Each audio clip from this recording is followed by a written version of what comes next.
Hello everyone and welcome back to the Great Book of Grudges. My name is Nathan and we're back with another Total War Warhammer video. Today we're going to be continuing our mod highlight series, where once again we'll be checking out OVN lost factions. But this time we're not going to try and form an empire, but instead we are going to play a faction from a completely different game. Introducing the GRUDGEBRINGERS, a mercenary army from games such as Shadow of the Horned Rat and Dark Omen. This faction is going way back into the history of Warhammer Fantasy video games and has been reimagined by the OVN team. Here you'll be playing as a mercenary force and have an abundance of quests where you can seek your fame and fortune. A faction where you'll be following a bit of a story. There are some elements here from the former games brought in. It's always really nice to see mods like this, as it gives you a bit of a thematic approach. Plus, anything that brings in the nostalgia vibes is always welcome. But without wasting any more time, let's just jump right in.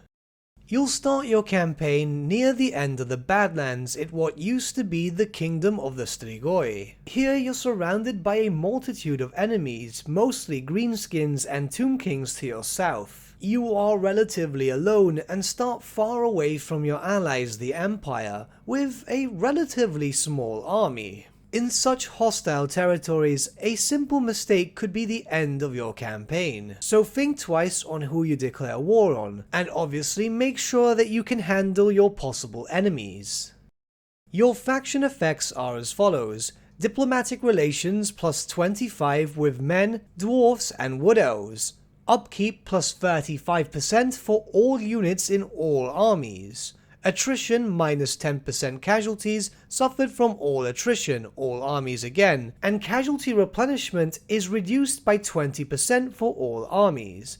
As you can see, this is not going to be an easy campaign, especially if you're playing with such high upkeep reductions and casualty replenishment. But it's rather thematic. You're playing an army of mercenaries, they shouldn't come cheap. Unfortunately, the technology tree itself remains untouched. There might be plans for it in the future, or at least I hope so in the future, as the basic Imperial one doesn't really make sense for a mercenary faction, though that's just my opinion. Now, we are aware that the GRUDGEBRINGERS faction is a horde, so going onto the construction tab, you could see what could be imagined as a relatively small selection. However, the GRUDGEBRINGERS themselves were always described as a take-what-you-need faction, so you're not really getting too much here. Some basic units, some basic heroes, and obviously the usual stuff that you could expect from a horde to reduce upkeep. Don't worry though, this isn't your main form of recruitment. Yeah, you have some access to your basic state troops and so on, but we'll get to the good stuff a little bit later on in this video.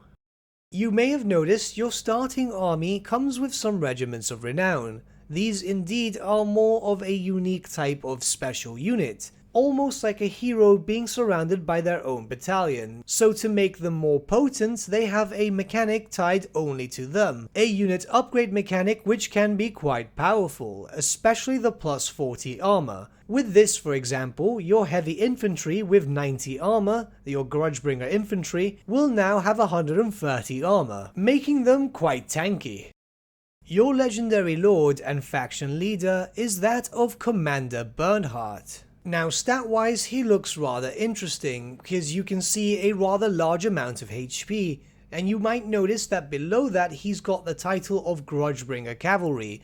This is because this character, like many other unique hero characters in this faction, he does not ride by himself, but is instead accompanied by a retinue of cavalry. This can be quite powerful, as obviously the more increased mass in terms of unit means that the cavalry units can do quite a lot of damage, especially since it takes from his stats. Hence the low weapon strength, which is probably one of the lowest ones you can find in the game, but obviously it makes sense because he is accompanied by around 90 horsemen, so you wouldn't want 90 individual horsemen being able to do, well, the damage of a legendary lord. Essentially, your legendary lord isn't a legendary lord, but rather a unit with a variety of buffs. As you've been seeing on screen, this character does indeed level up, and you're able to get a variety of different skills. But what sets this character from other lords and heroes is the fact that the grand majority of these skills focus around buffs for your army or individual units, rather than boosting up himself. Such buffs, such as the Masterful Tactics section, focus around giving your armies bonuses to leadership, attack, and weapon strength against specific races, or certain skills which will grant you banners that you can pick and choose to swap around with different units. The character itself is geared towards buffing your army as a whole,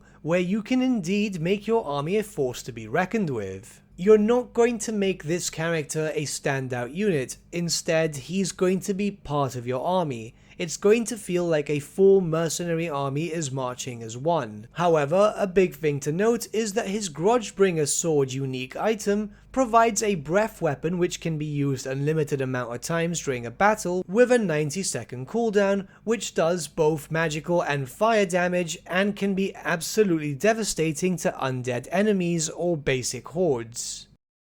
Now, I did mention that you will seek your fortunes, where you'll have two different types of quests. First, the quest section, which more follows a story in itself, and then the mission section, which are different contracts. The quest section will allow you to unlock characters, some new Regiments of Renown, and also provide you a bit of fluff, whereas the mission section will mostly revolve around giving you targets to be able to take them out and earn a decent amount of cash by doing so. The missions will refresh quite often, so if there's a faction that you have a target against but they get destroyed by another faction, you'll have a new mission pop up for the next turn usually. As stated, every now and then you'll complete story-based missions which will unlock certain Regiments of Renown. These themselves are quite powerful, and far more powerful than even your higher tier elite units. So use them to your heart's content, but make sure you don't get them completely destroyed, as you'll want to keep them around as much as possible.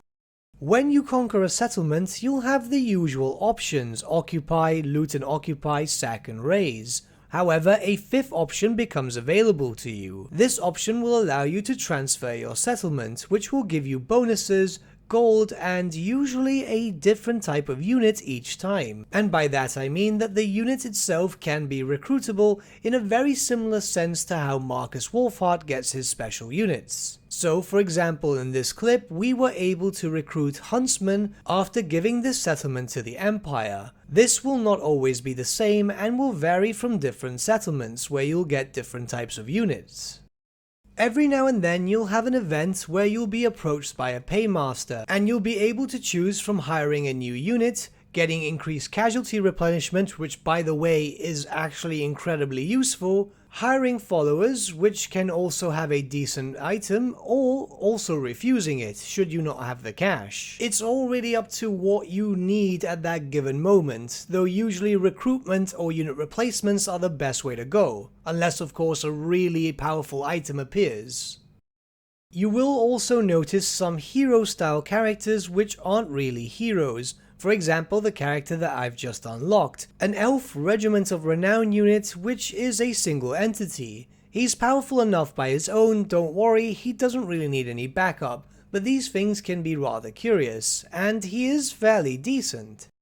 Now on screen right now are all the uniquely added units for this faction, and for some reason a unit of Bretonnian Knights Errant which I mistakenly clicked in. As you can see, most of them are actually these special types of Regiments of Renown. You'll only have your legendary lord and a special legendary hero with two forms of new laws of magic as true uniquely added characters for this mod, whereas the rest of these Regiments of Renown themselves are technically characters, but they can't level up. It's a rather interesting concept because this was based around a Dogs of War type of feel, and it plays extremely well. It's rather cool to see units being formed into battle where you could see a regiment of swordsmen, for example, but led by a uniquely looking hero character. Not only does this give you a feeling of older Total War titles, but it gives you that thematic approach, which is obviously always always welcome. The thematic following of a semi-story is also great, to be honest. It gives you a reason to play the campaign in a different way. Your main target is actually the Dread King, who is also playable and we'll cover later on in a different video,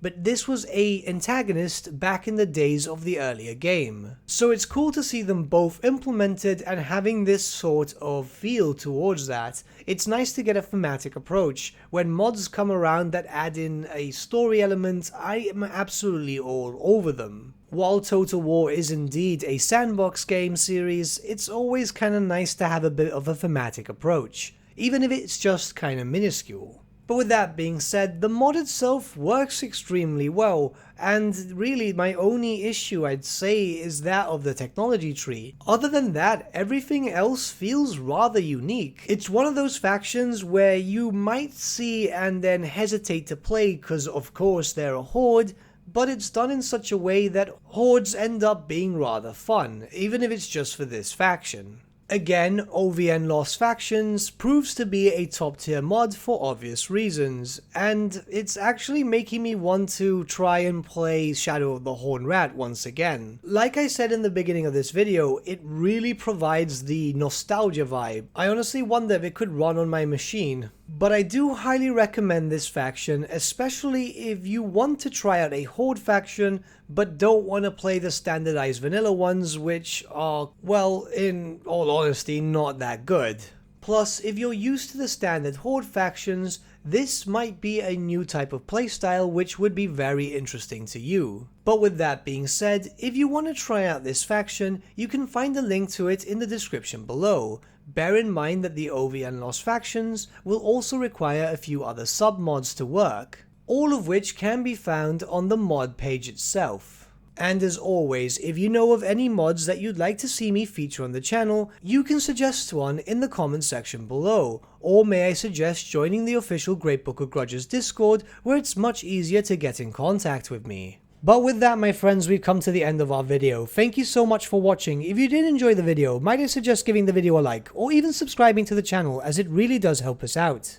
In the description section below are various links to different social media platforms such as Facebook, Instagram, and Discord. Also in the description section is an affiliate link with Element Games where you could buy loads of hobby-based products, not just Warhammer, for 10 to 25% off. Making a purchase using that link and also our special code, which is also in the description, supports the channel at no extra cost to you, which we think is rather cool. A big thank you to our patrons. Your support means the world to us. It's amazing that people want to help a small channel like us grow and get to a higher level of content. A big thank you to Gibraltar LUSC, Ryan Bertsche, Andrew Prince, and Okro for subscribing to us at our Fame level. You guys are super cool. And a big thank you to Edward Yule, VS Vasan, Aaron Whitman, and Shaggy for subscribing to us at our King level. Honestly, we can't thank you all enough. And lastly, a big thank you to all of you for liking, sharing, and commenting on these videos. Honestly, it's because of you guys that the channel's been growing at such a great pace lately, so we can't thank you all enough. But with that, my friends, thank you so much for watching once again, and we shall see you all again very, very soon. Have a good day.